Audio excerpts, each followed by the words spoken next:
Boom! How's it going, y'all? Devin and Tommy here from Tactical Cowboy.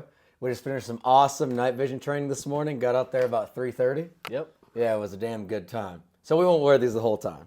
That's just to get you to watch. Like, look at those dummies with their night vision on indoors, hanging out. They're cool looking though, man. They are cool. They are cool. Yeah. So yeah, you just got your first pair of dual tube night vision, huh? Yeah, man. Super stoked about them. Like, this is a long time coming, man. We've been training a lot. We have a lot of bros with them, and I was the odd guy out for a really long time. That's true. That's true. Yeah. I like it. So it's the RNVGs, right? Yep. So they can't articulate, but you said they're super rugged and tough. Yeah, they can't articulate just like one after the other, but you can separate the eye spacing. Oh, you can? Yeah, you can. Yeah, just these things move left and right. Oh. The spacing between your eyes. And that's fine too. It works great. Honestly, yeah, the articulation, that's one of the big things that the higher end ones have, but you pay like $2,000 extra for that. Is it necessary? I don't know. And then those articulating joints, I've seen and heard from others as well that could be a common failure point. Yeah, right? Yeah. That's so why I kind of like that idea. Just more hinges, and so it's more room to break. The housings on these apparently aren't like that polymer plastic like those other lightweight ones. Yeah. This is like an aluminum alloy, so it's super strong and lightweight. Damn. I guess that's why they call them ruggedized kind of vision. I like that multicam wrap on them too. Yeah. They're really expensive. Might as well wrap them. Yeah. Make them look nice. Yeah, so today was your second time shooting with them. Yep. But we did a ton of interesting drills. Kind of did like a little private lesson for Tommy, just running some night vision stuff. Yep. We didn't focus too much on the basics just because you have such a good foundation in the basics. Yeah.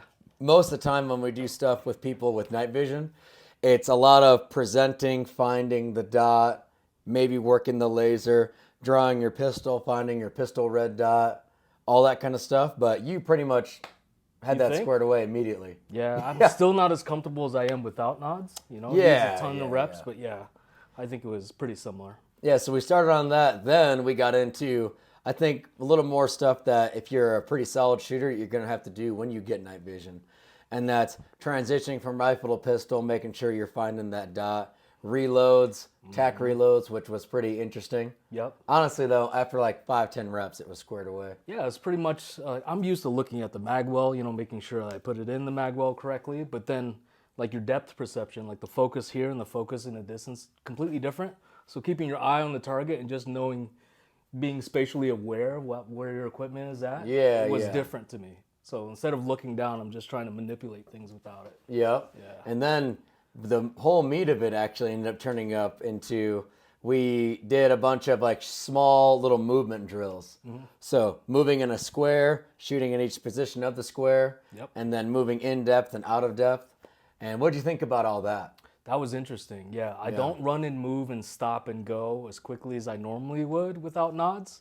Mostly because I'm trying to be careful because the ground was uneven. There was loose gravel. There's just debris and stuff everywhere, and you want to be careful. So it's like slow, choppy steps. And when I try to speed it up, I try to be a lot more careful. My balance is a little off too. I don't have as many hours of nods like Devin does. But, because of that, I was trying to be more careful, even though I was trying to move as quickly as I could. Yeah. So that's where I think most of your training is going to end up going into the night vision stuff. Yeah. It's just getting the ability, I guess you could say, the confidence to be aggressive with your movement, and be able to throw that rifle up in front of your reticle, throw that reticle up in front of your nod and get it every time. Right. Nice. I haven't gone fast enough that I ate it yet, so I'm sure I can push it a lot quicker. Oh yeah, you'll fall eventually. Yeah, eventually. One of these days. Yeah. But another thing we were talking about when we were out there is, like you said, the comfortability under night vision. I think just comes with thousands and thousands of hours, hundreds, whatever you want to call it, tons of hours behind them. Yeah. Remember, were you at that last night vision shoot maneuver course? Yeah. Yeah, remember when we asked the guys at the beginning who has a lot of hours under night vision? Nobody. No. At first, remember everybody. All right, yeah. Like 4 out of the 6 guys were like, they didn't know what you meant. Yeah. And I was like, oh yeah, so what is that, like 500 hours or something? Yeah. And everybody was like, oh shit, no, like 20 hours. Yeah. Just like a few days worth of it. Yeah, but that's one thing with the night vision that comes when, maybe you're I guess SWAT guys might do it sometimes, But probably if you're like a Green Beret dude or a Ranger guy or any mill unit you want to talk about that does a lot of stuff at night, they get hundreds and hundreds and hundreds of hours of night vision. Yeah. And I remember when I was in, we never did a range day where we didn't also then hang out and then do all the same stuff at night. Okay, so you trained, you ate, slept, and breathed night vision. Yeah, so honestly, they would do it 50-50 because they knew all our ops overseas were going to be at night. Gotcha. Would you start and finish your op like in darkness, or would it sometimes overlap? Overseas? Yeah. Yeah, all during darkness. All during darkness. How many hours do you think, and how many ops total? Oh, like how many missions have I been on? Yeah. Oh, I think a little over 200. 200? But how many hours under night vision? Yeah. I mean, that would be, because then you include trading. Right. Probably, you'd have to, over 1,000 hours in for sure. Easily. Because, a mission would be like 2 to 6 hours depending. Yeah. And then stateside, all the training. Right. A few thousand hours for sure. Easily. Yeah. Dude, that's nuts, man. Yeah. With these, actually. PVS 15. So, yeah, Braden's got this. Look at this thing. I don't know if you guys can see that. It is like a skateboard helmet. Like an old skateboard helmet that Braden's put together. And he's got the strobe and the counterweight. And then he jimmy rigged all this together. Screwed this on. Pretty cool. I don't remember what you call this part. The mounting system or whatever the hell. Yeah. So, got all this. And then we've got the PVS 15s on this skateboard helmet. Oh, yeah, we got these from this company, Dynamic Fuzz. Solid. He's actually going to move out to Utah here pretty soon. Oh, wow. Yeah, so he sent this, and he sent a bunch of different stuff. So if you want some stuff, he also sent some covers. So it's like multicam fuzz or whatever. Yeah. For your ear pro. Oh, so they don't make noise and stuff, and you can stick stuff on them. Yeah. What do you mean so they don't make noise? Well, sometimes like if it hit something? Yeah, like that's why people... I guess that'd be a consideration. People like mag pouches like this with this type of material. Yeah. So when you're bumping your mag on it, it doesn't clack really loudly. That's true. It's a little bit more muted. That could be a part of it. But, pretty cool. Yeah, Tommy's are like white phosphorus, really nice tubes. Yeah, man. I've just got these PVS 15s I got from a buddy last year, and they have been pretty awesome. They're not as good as the brand new stuff. The white phosphorus, honestly, is... No, I looked through those. Those aren't bad at all. Like, they're not bad. Like, but the white phosphorus is epic. Yeah, Night Vision Network. Dax at Night Vision Network really hooked me up on this one with some RNVGs. I just saw a good deal. Our boy Drew hit me up and sent it to me, and I was like, not right now, man. I don't want it. He's like, do it. It's a good deal, and I just pulled the trigger on it. That's awesome. Yeah, so he ended up reaching out to you and hooking you up with some good stuff, and he was mentioning he... follows us, and he was like, "Oh, you're Tommy." And yeah, do you know Devin and Braden? I was like, "Yeah, they're my boys. We That's train so together." funny. He goes, "Yeah, I thought so," and he gave me a call just personally just to check in on him and see how I liked them. And he said he's starting something up in Idaho soon, so we probably link up and train. Nice. That's gonna be awesome. That is, speaking of training. One thing nobody seems to do with these is actually train hard, Yeah. They just go to the range, do some standing work. So today we did a ton of kneeling and prone, which is very important. Nobody does that with night vision. Everybody does everything standing. Right. Which is important. But at the same time, you want to have the same fundamentals. So we did the roundups, the advanced roundups at night vision. And one thing I was noticing is, do you want to grab your rifle? Yeah, sure. So now Tommy is running... Yep, Tommy's running the Hydra, which I was running before. You guys know that. With night vision, that thing, with the EOTech specifically, was super, super badass. Freaking loved it. That EOTech's nice because it's that true holographic, and it's that 1 MOA dot. Very, very fine. Yep. Where right now, I ended up shifting gears just to test the flip side of the house. And now we've got Tommy's Razor on top of here, which has been epic. And then we've got a Delta Point Pro, which has been awesome, actually. I really liked the really thin housing, because then when I present it, when I'm running the night vision, I don't see the housing at all. Where something bulkier, like a... Even EOTech. Like yeah, I see a you thick could see housing. you could see the housing, yeah. But they'd have it for protective reasons, because it's a true holographic, so I don't know. Yep. Ups and downs, right? Like, this might be a little more delicate, which could be something to consider. But it is really nice. But the problem was, it wasn't a problem. Still, marksmanship was pretty good. Right. But it's a how big is the dot? 2.5. 2.5 MOA dot. And that's actually why I don't like running aim points with night vision, because we like to run stuff. We don't want to be the 25 and in guy. We want to be the 100 to 600 guy. And with a bigger dot, it was kind of a pain in the ass at 100 yards on our skinny C-zone steels. Yeah, just the bloom and everything seemed like it's bigger than the target we were shooting at. Yeah. So I'm planning on, whenever I get my own, I don't know if I'm going to go with a Vortex Razor or an EOTech 1 to 10, but getting a dot up here, a pistol red dot, that is 1 MOA. Or I should just toss an EOTech on top. How epic would that be? That'd be nuts. I don't know how much weight that'd be, but yeah. That'd be awesome. Yeah, so actually it's funny, talking about the Hydra mount. So I don't know if we should talk about that. I'll leave that out. It's pretty inflammatory, yeah. No, about something about a scope mount system. We'll leave that for another time. But Hydra mount, let's talk about that specifically. What is your impression on the Hydra?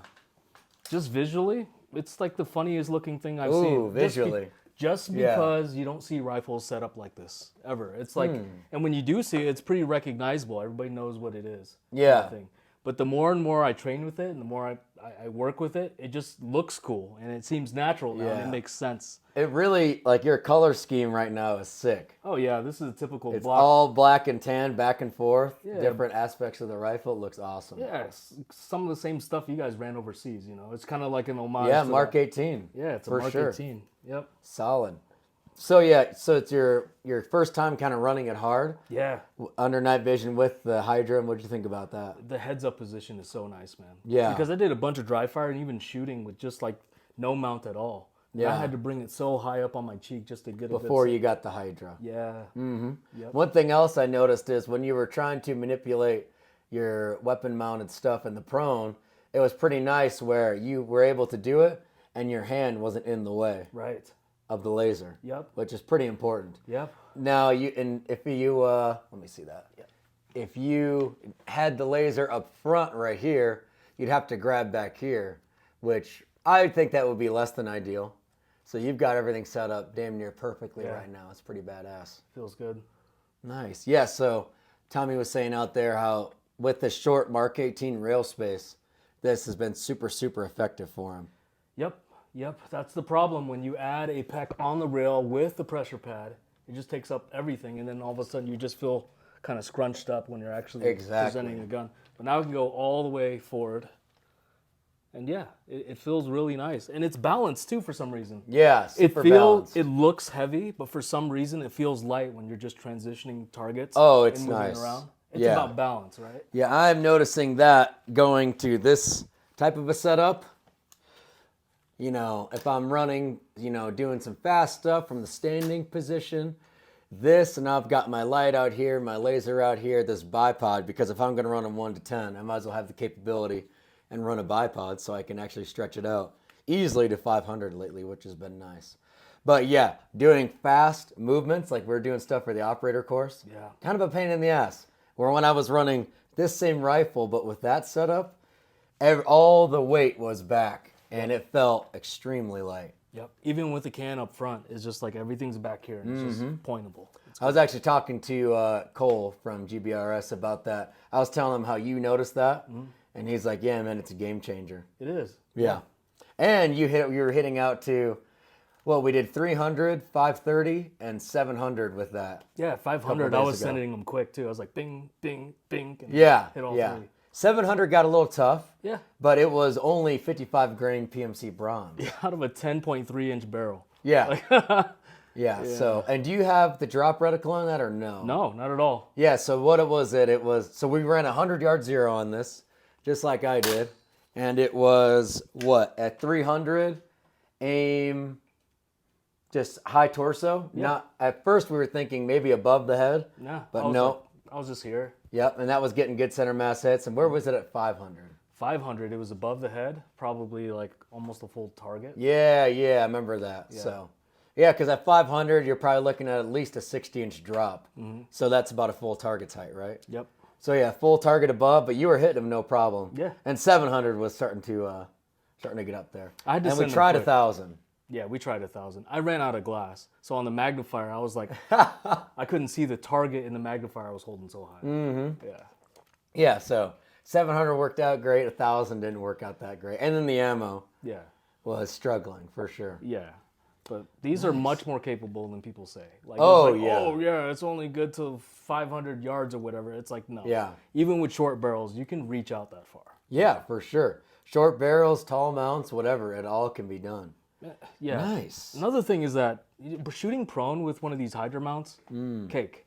Shooting kneeling, easy. Like, it's like, I don't know what it is, but there's this common misconception online that this is not practical for a lot of these common applications. And those people have never picked one of these up to actually try it. I had my own doubts as well, but then the second I actually got down and did the thing, I was like, wow, this actually works. You just have to train around it. Yep, exactly. Yeah. No, yeah, I was thinking the same thing, and then it was like, well, why not just try it? And Yeah, why not, like, right? ooh, this is pretty badass. Yep, awesome. Yeah, what would you give the Hydra so far out of 10? What's your rating? Man, I give it 9 out of 10. Like, it's 9 out of 10? Yeah, like I think my end was like 9.7, 9.8 out of 10. that's what I'm saying. It's pretty good. Like, what do you compare it to? The Unity mounts and everything? It's like they don't have anything for the laser as well. Yeah. Well, what would you say to the guys like Ryan that he basically took this idea and made his own? You know what I'm saying, right? No. You don't remember that? At the night vision operator course, he's basically got it where he's got a little diving board mount. He created the same exact idea, Right. just for about half the price. Oh, okay. I think that's pretty ingenious, to be honest. Like, Yeah. if you can pull that off, like, yeah, it makes sense. Yeah. Especially when you don't have rail space. People don't understand that. This is not just to look cool. It's practical. For Yeah, that that's reason. true. Yeah. Interesting. Yeah, Ryan ended up doing the same idea. His isn't as tall, though. And I like the height for the night vision stuff. And I remember him actually getting into the prone and kneeling, rewatching the night vision operator course. It wasn't seamless. He was having to struggle to get Yeah, behind. I'm seeing that he's fishing around with his nods, Yeah. trying to get his sights on. Come on, Ryan. Yeah. Square your shit away. It just takes time. I was doing a little bit of that as well. Yeah. But that taller mount helps a lot. It does. It's like pretty natural, like point of aim. You know, and I have to scrunch down to look for it or Yeah. anything. For sure. And then a caveat on that, I actually talked to Chris Park. He's one of our guys that takes a bunch of classes. I'm going to see him at Shoot Maneuver. He was actually asking about this setup, how I'm liking it under night vision. And I told him I only ran it once just to get it confirmed, and then we did some at Range Masters. But today, ran this for a few hundred rounds, and the height is awesome. And actually, a funny thing that we found is this little mount right here, or this little throw lever. Right now it's on 1 power, so it's right here. And in the kneeling and prone, it actually so worked out where, can you hold this? Yeah. So let me see if we can show this. Yeah. This might be screwed up, but I don't care. It's actually working really well. So in our kneeling and prone position, you're all locked in and all that kind of cool guy stuff. So it was funny enough where in the kneeling and prone, the nods, like standing, I come right here. But in kneeling and prone, my head ended up getting slightly forward. And this was actually making contact with the left nod. And it was kind of like bolstering up my position. It was stabilizing the rifle as you were Yeah, sending. because you could see it in the laser. Yeah. Like we do it without it. And then I'd be like, yeah, check this out. Then I leaned into it a little more. And then, yeah, it just kind of locked everything in and a little more recoil control. It's interesting. People Yeah. get on you about that. They're like, yeah, you shouldn't be that rough on the lenses and yeah, whatever. Yeah. Oh, that's actually an interesting thing to bring up because you got the RNVGs. I mean, these things are expensive, right? Yeah, so when people buy them on their own, as you should if you get issued them, they're extremely careful with them. But I have had PVS 15s like this. I mean, in the mill, the same pair for 3-4 years, and you're hard on them. Like they're smashing into stuff. Yeah. You're overseas, falling down, smashing into your knots. I remember one time, I don't have this tied down, and I probably should. Yep. But we tied everything down, right? And I remember one time getting back on a helicopter after doing a mission, hitting our exfil, and it was fucked up. So we're running to get on, and this is probably like my 10th mission, maybe, my first year, or my first deployment at the beginning of my second year in the mill. I ended up falling, boom, smashing my night vision on the ground. Something, I think, like this piece that connects into the Wilcox mount broke. So literally, I got up. My team leader's grabbing my plate carrier, pushing me forward. My night vision's just flailing around, hitting me in the face. Yeah. And then the night vision were fine. Like the actual tubes were fine. The mount broke. That was the only thing that broke. Yeah, the connection to the Wilcox mount broke. So it's like, they're super rugged. I mean, well, I'll say PVS 15s, PVS 31s. Yep. All the ones I've used have been extremely rugged. And yeah, all the guys I know, they're not like babying them. They probably should be, but you know how it is when guys get issued stuff. Right. You know, whatever. But yeah, so these ones I probably am a little more careful with, but at the same time, I kind of just treat them like I did in the mill. Yeah. Where sometimes they get beat up a little bit. That's why I wanted to get the RNVGs, just with the tough I'm housing on them. And how nice those tubes are, extremely clear. Yeah. Like putting yours on versus mine, I'm like, dang. You do pay like $2 or $3 grand more just for the articulation. I'm not exactly sure if that's like really needed, or that's where you should be spending it on tube quality. I thought you couldn't change the width on these, and now that I know you can, it's like, oh damn. Mm-hmm. Just these little wheels on the side. Sometimes guys like the articulation to be able to swing up one nod to do some stuff hands on, but you could always just look below, or tilt your helmet up. So yep, and they say another thing is that they like doing this, so they don't flip it upwards. So if you're going under something low, it doesn't. That's true. That's in and out of a vehicle or something like that. That's actually true. Yeah. I don't know. Is it worth the money though? I don't know. I really want to try out. $2-3 grand though. Like, are you kidding I was me? talking to an EOTech rep last year in January, and he was saying a deal we could get on their PVS 31s essentially. And they've got ones that are super short too, so I'd probably say they're about this short, I think. Yeah. And they're super light. Yeah. That'd be pretty cool. And how light this is, that on this would be awesome. Yeah. So this is obviously not ballistic. This setup that Braden put together is extremely light. Freaking love it. I'm impressed by this, man. Braden also like advised me on what to do here as well. Yep. That dude can like rig some stuff together, man. Yeah, he's into that. He's like into whatever. Actually, speaking of Braden, let's talk about some belt setups. So, I'll go with the old belt setup. Yeah, see what you got. So we've been getting a lot of questions lately. Oh, look, got some nice tape falling off. That looks good. Get it. Yeah, there we go. People are going to be like, what kind of tape is that? This is what I was running ever since you knew me. Mm-hmm. So this is the T-Rex Orion inner-outer combo. Pretty sure it's the Orion belt. And then you got their drop leg situation with the thigh strap and their Glock holster. And these are G-Code Scorpion mags, which these are really, really good mag holsters for sure. And then you got the T-Rex frickin' whatever you call this, dump pouch. Yeah. You know what's funny? On my new belt, I don't have a dump pouch. I never use it. Really? You don't throw like just empty mags or your phone or a drink or something in there? Not really. Yeah. I don't know. I just don't use it. Yeah. I mean, it's useful, but like when I was running this, I never used it. I don't know. And then I had the T-Rex med pouch, which is pretty awesome. So I was running this for ever since you knew me. Yeah. So probably for 3 years straight. Oh yeah, it's a trained monkey blade that he made for us. It's like got a little tactical cowboy emblem on there. These are on his website. Highly recommend. These blades are badass. But either way, running this for like 3 years straight at least. Took it overseas a bunch of times too. So this thing has been through a lot of training, experience, all over the country, out of the country, and I loved it.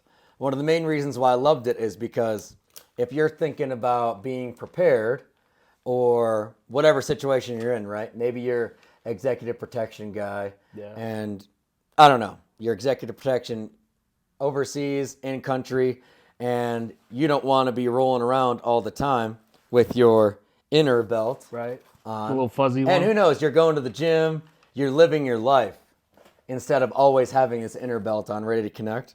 This was pretty badass where over gym shorts, over anything, I can just toss it over top and I'm good to go. Yeah.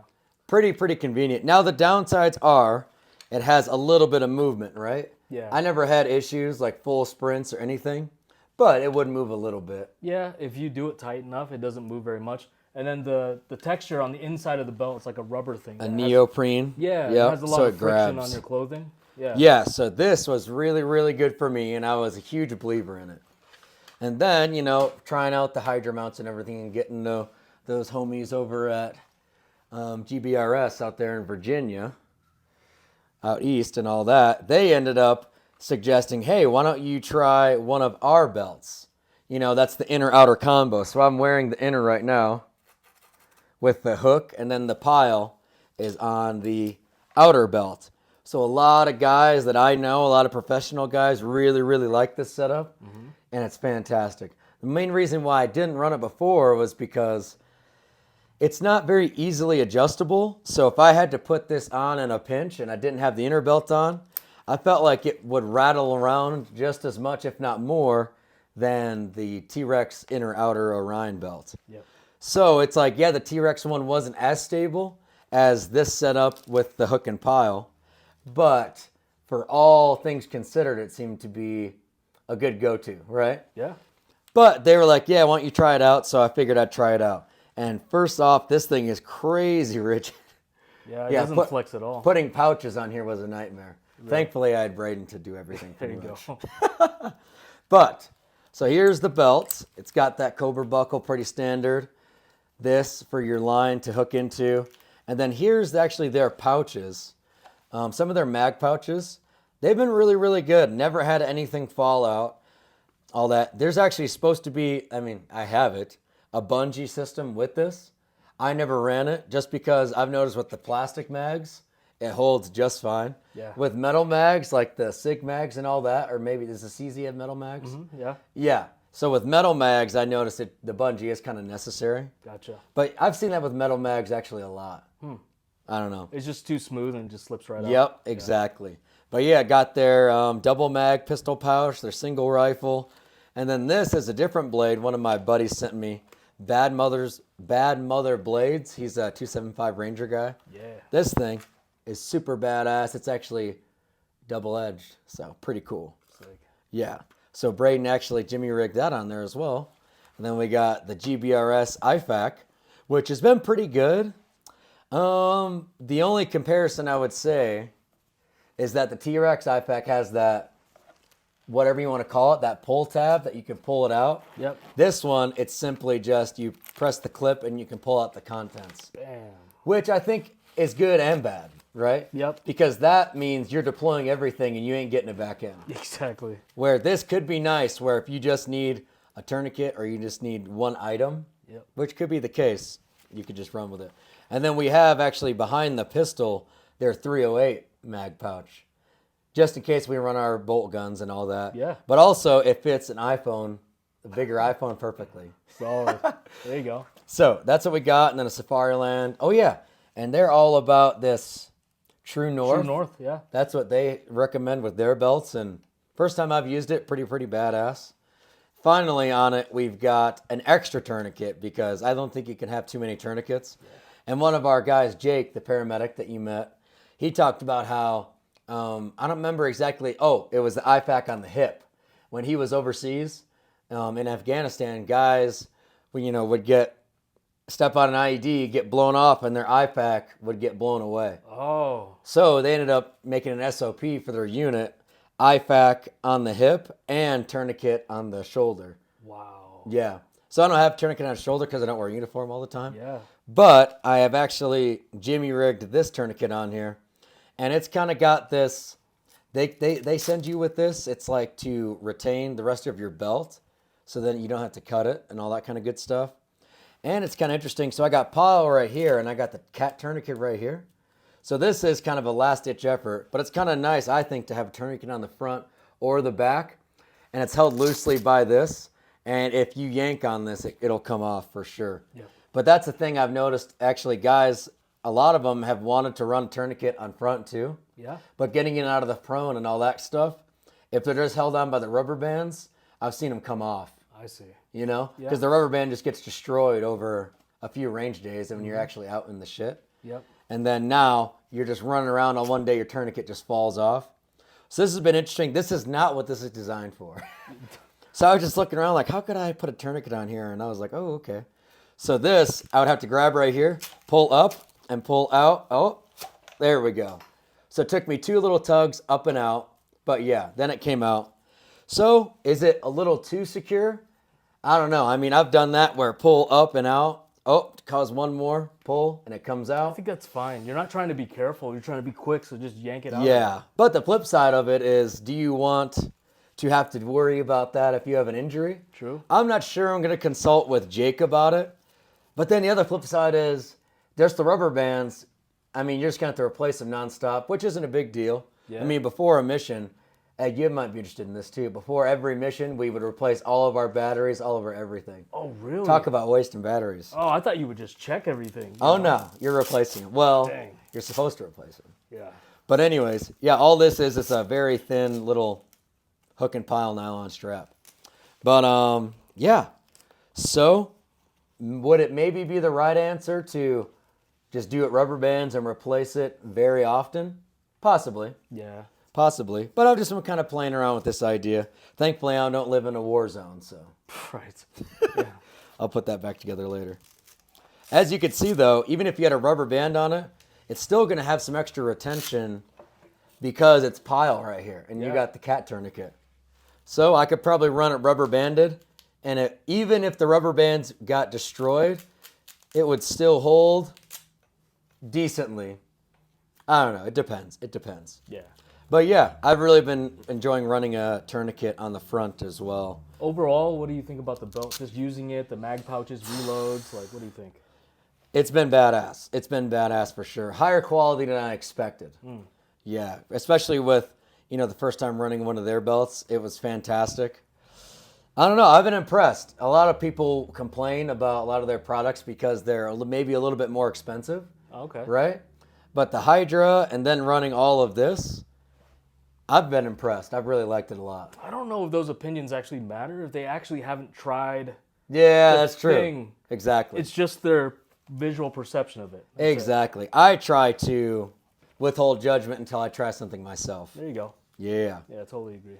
But yeah, now I still have the T-Rex belt. It's badass. I run my 10 mil in it now, just because that holster works for 10 mil and this one will not. I can't decide on which one's better yet. They both have their ups and downs, and Yeah. I don't know.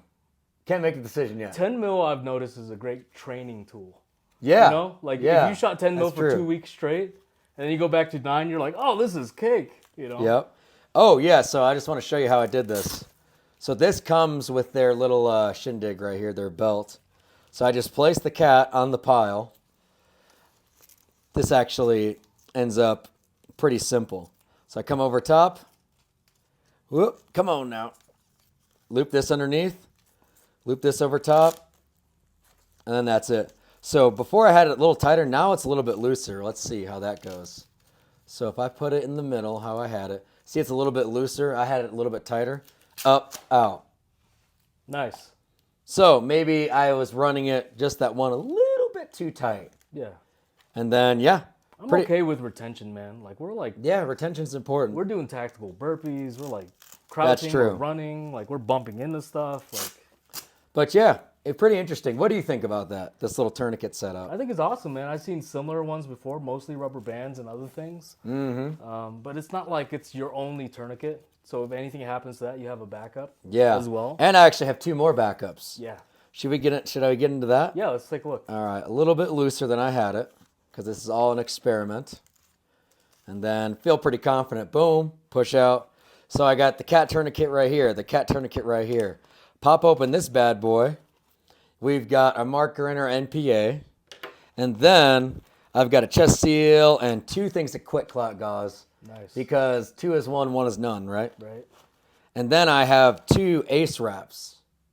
So I'm running ace wraps instead of your typical Israelis? whatever the hell your IFAC comes with. Yeah. Because these can also be used as tourniquets pretty effectively. Remember when we tested that? Right. Yeah, these are really badass tourniquets, wraps, really effective for children and animals. Yeah. Because you think about it, their limbs are so small.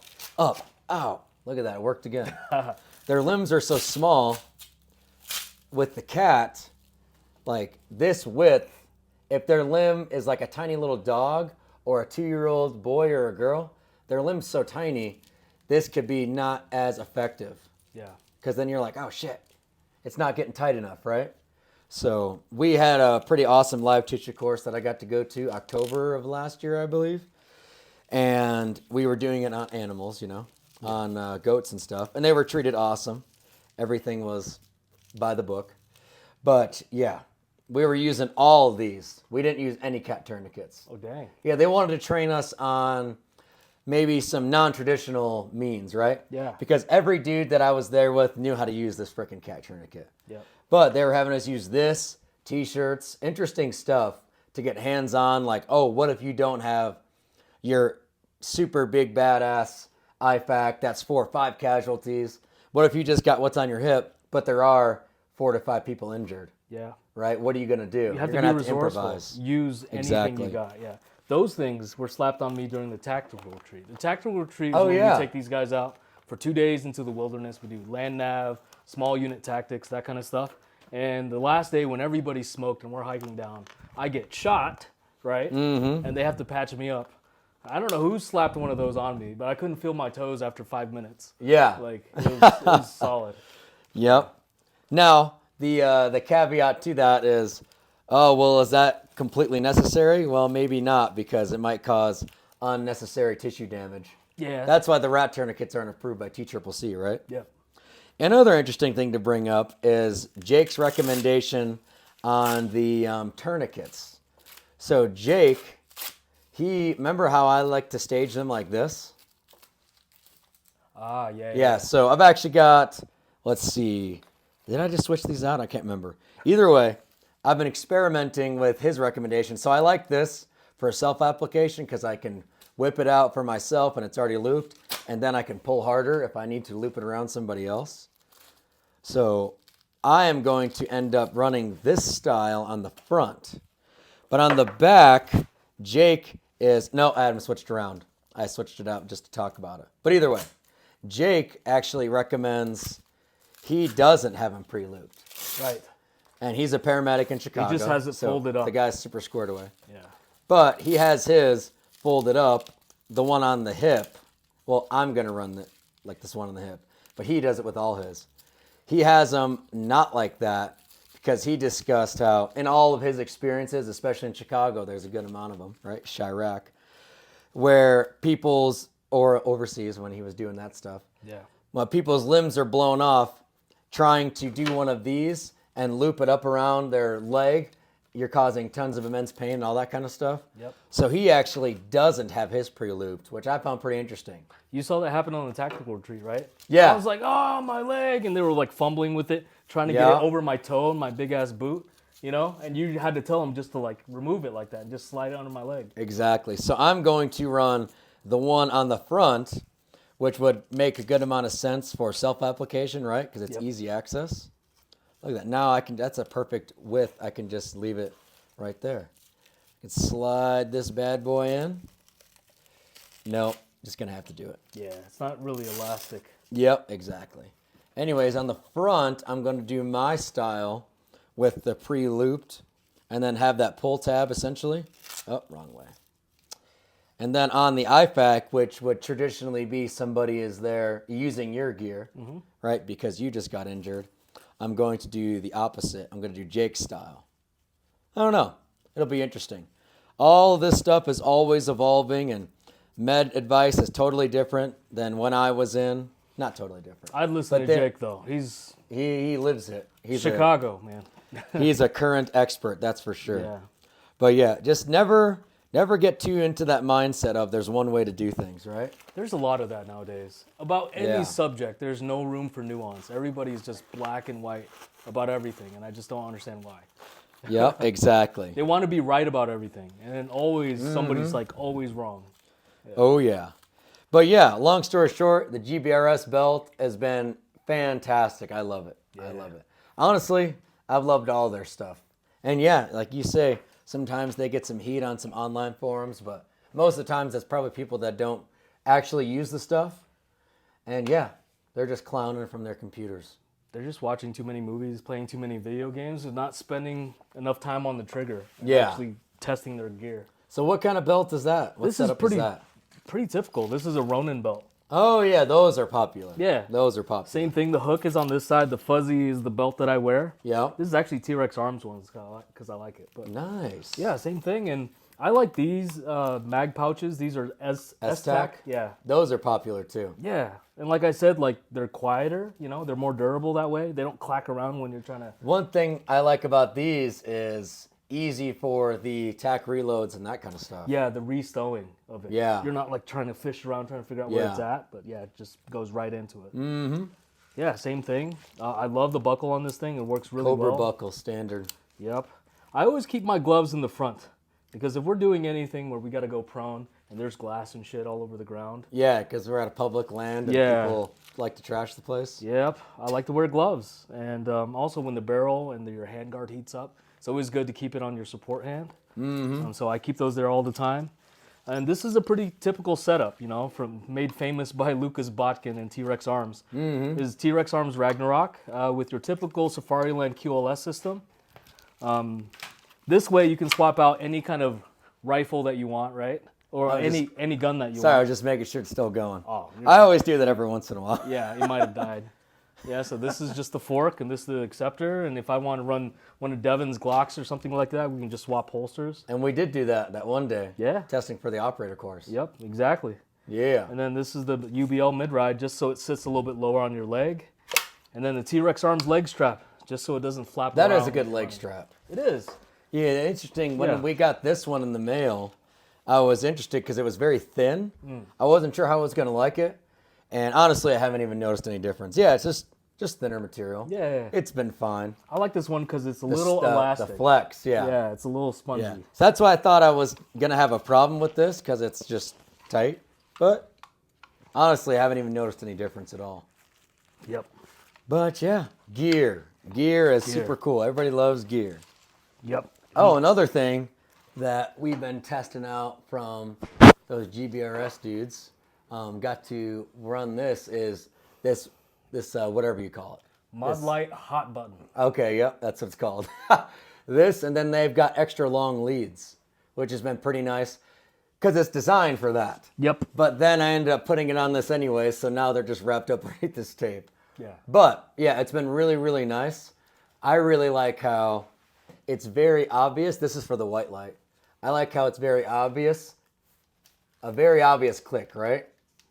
And then this is for your laser or your laser illuminator combo. Yep. So running this has been good because I haven't had any issues with any sort of ND situation because they're very different angles, right? So I'm running it down here. If I want to run the IR light or the flashlight, I can just reach up, push, and then it's a very tactile click, which has been pretty good. So I haven't had any issues where that one looks pretty good too. Yeah, because there's two different switches. And they're very separated, where sometimes if they're like way closer with those little buttons, guys say they have ND issues. Yeah, and the cloud buttons, you have to be deliberate. You can't just like accidentally hit it and it goes off. You really have to click it Yeah. in order for it to turn on. Yeah. Another thing we like, remember that guy 100 Concepts? Yeah. I should give you a light cap. He sent us a couple. I need one of those. I usually unscrew the back cap just to prevent any kind of NDs like that. Oh, but that would be interesting. nice to get a cover on there. Then you Yeah, have to worry so if you for sure don't want to run your light, you can run this light cap, which has been pretty nice. And they're also for the scopes too, which we're going to try out. Yeah. But it's nice because then if you want to run it, you're ready. Okay, sweet, reach up, good to go, bang, bang, bang, all that. Oh no, I don't want any light NDs, or just simply shine, right? Because if you were in the bush and then somebody was shining a light in the bush and you had this exposed or your glass, but I guess how would you really, you got to be able to see through your reticles. So. Yeah, you get that glint. They've got those little things, the Filters. honeycombs. Yeah. Yeah, so for the LPVOs, I think we're going to try one of those out soon. I think they but make then them you for got to do it. EOTechs too. Yeah, but then because then you got to do it for the EOTech and that. We'll talk to them. We'll try those out. Yeah. Thankfully, I'm not hanging out in the bush hiding from Viet Cong. Well, I mean, I hear that stuff's pretty popular. That's what they call the recce stuff, right? Yeah, That's a yeah. hot word that everybody likes to use. Recce's funny because all the guys at the Tactical Retreat that did recce ended up having issues. Long story short, none of the reconnaissance guys ended up actually finishing the tactical retreat. Yep. Some were due to physical, others were due to like kind of getting sick, which is a little bit different. But yeah, reconnaissance is something that I think people really over glorify. Yep. But then when they actually go do it, they were like, oh my gosh. Yeah. Pretty much had to do twice as much work as everybody else and didn't get any of the glory. Right. Because the other guys actually do the thing. Exactly. They're gathering valuable intel. That's all they're doing. And they have to be patient. They have to ruck miles to get there, you know? And it's like, no, it's not as sexy Have as to wake up earlier than everybody else. Right. But yeah, sweet. What else should we talk about? Man, I think now that people see like what you're rocking with your helmet, somebody's probably going to send you one, man. Like, I'm sure, a like, helmet? yeah, somebody from like Hardhead Veterans or Ops Corps or Maybe. something's going to be like, we got to get Devin something better. But this is legit. Well, I have that real ops core in the closet. Yeah. Like, that's not even a bump helmet. It's the real deal. So why did you, just because this is lighter. Yeah, it's super light, and it's just different. It's fun, Yeah. you know? And yeah, Braden's been working on like these fun little projects like this and a chest rig. And, you know, he's all into the ghillie suits and stuff. Yeah. So we put this together and put it on. And I was like, dang, this is super comfy. Yeah. Super light. This thing is definitely heavier than yours. Yeah. It's still soaked in sweat, bro. Like, Dang. yeah, we were going hard this morning. That was a good morning. Couple hours of night vision training. Yeah. Awesome. Well, any other topics before we call it? Man, night vision. Just get your reps in, man. Like, I learned a lot. I got better as I went along. You know, just getting my footing, and it just takes hours, hundreds, possibly thousands, like you, of time to actually get good at it, you know? Yeah. But it's honestly, it's pretty much the same stuff as shooting without nods. If you have good fundamentals, like Devin said, nods just come easy, you know? It comes easier, you know? You still need For sure. Yeah, nowadays I don't have any. I just present the rifle or present the pistol, and it's there, and you shoot. It's just figuring out, like you said, when we were out there, those tiny little odds and ends, like, okay, well, if I need my laser illuminator when in the prone, but I want to get my upright prone so you can actually passively aim, or wait, maybe you want your illuminator, but you want to passively aim, it's whatever the hell, right? Yeah. You're just figuring out those little things and getting those reps in. Yeah, just figure out where your buttons are, what you want to use in any particular condition. You know, is there enough contrast between your target and its background? Yes. Do you need illumination? Do you need your laser? Do you need both? Yeah. Or do you just aim passively? Those are all decisions that I had to learn today to make under certain conditions. For sure. And the laser light discipline Yeah, was that too. important. Yeah, I'm running one of those full power PEC 15s. And on full power, you can see the freaking laser just drawing a line to your position. Yeah, that thing's badass. Yeah. But it is nice because like at 100 with this D-ball, it's like you could barely see the damn thing. Yeah. So if you back up to 200, it's done. I mean, I'm about the passive aiming anyways, but it was tougher with that 3 or 2.5 MOA dot. I was like, maybe I'll go with the laser. But then I put the laser on it, and it's just like the steel's only 12 inches wide and 20 inches tall. So it's like, damn, I can't see shit. The second it hits the steel, it just blooms. Yeah, the laser. Yeah. Yep, same thing. So then, Tommy was also wondering, like, oh, what if I put the laser on this? What if I put the laser on that? Pretty much anything you put the laser on. Yeah, there were some pallets and wood and trunks out there, tree trunks out there. And it doesn't matter whether it's metal or reflective or not. It still blooms. Yeah. Yeah. Yep, so that's another consideration when running the laser. I like to run it on the lowest power possible to mitigate those issues. Right. Awesome. Well, should we call it a day? Yeah.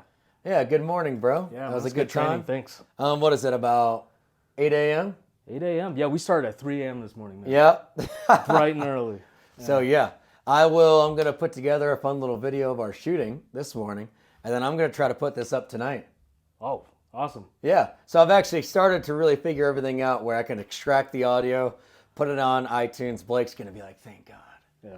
Finally, he's getting it on his own. One of these days, we'll hire a guy for Blake, and all he does is just the cinematography. Well, hire Blake. Yeah, hire Blake and an editor. Like Full time. These kids are good at editing nowadays. They can slap it together. Somebody can just do it part-time. That's true. That's true. Yeah. All right. Well, that's all we got. Fun night vision morning. Y'all have a great one.